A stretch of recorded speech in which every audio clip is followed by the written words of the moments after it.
Hello everyone, it's me Clayton. I just finished watching Harley Quinn Season 3, Episode 6. Now, similar to the previous season of Harley Quinn, there are actually going to be a couple of episodes that aren't focused on Harley and Poison Ivy, such as this one where we get an episode focused on the Joker, as he has to deal with a new rival when it comes to his life as a stepdad, and when it comes to his ambitions to run for mayor against Commissioner Gordon. Let's get to the story, shall we? The Joker is now trying his best to be a good dad for his son Benicio, and it seems that he has a new rival in Debbie, who's basically like that woman that you know at the PTA who happens to try and get everything because she happens to have a lot of influence within the Parent Teachers Association, and she rubs it in everyone's faces. So, when it turns out her kids get into a bilingual program and Joker's kids do not, Joker decides to try and bribe her with some ethnic food, and it turns out he tries to run for mayor in order to try and increase the education budget, which is especially topical because Gotham's mayor died and Gordon's the only guy on the ballot. So Joker runs for mayor. It seems that he has the populace by his side, but Two-Face shows why he earned his name and takes his son hostage to try and force Joker to go out of the mayoral race. So I really appreciate some of these episodes in Harley Quinn that focus on other characters.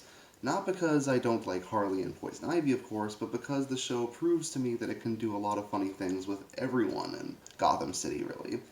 And the fact that Joker's gone from the psychopath we remember from the comics to actually a decent stay-at-home stepdad to insane psychopath again, but with a conscience, really shows that the series manages to be genuinely surprising with its characterization while still making sense within its own universe.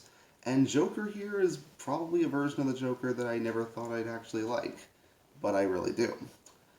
Because he happens to genuinely have good intentions at heart. He wants to improve Gotham's healthcare and education programs, for example, but he also can get overly caught in the spotlight to the point where he overlooks his kids and even his own and even their mother.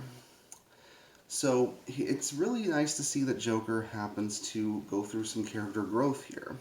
On top of that, I really do like most of the jokes that Two-Face has, such as his Sum 41 reference and the fact that he has to tell Gordon that Two-Face is literally in his name. He should have seen this betrayal coming, especially since he's only helping Gordon so he can be DA again, which, considering Harvey Dent's psychopathy throughout the series, I would expect him to want to become DA again after he's been utterly disgraced like this. But of course, things don't work out for Two-Face, and Joker's campaign for mayor seems to have caught the attention of Harley and Poison Ivy. And considering what Harley and Poison Ivy had to go through when it came to him in the first season, I can imagine they won't approve of him trying to become mayor.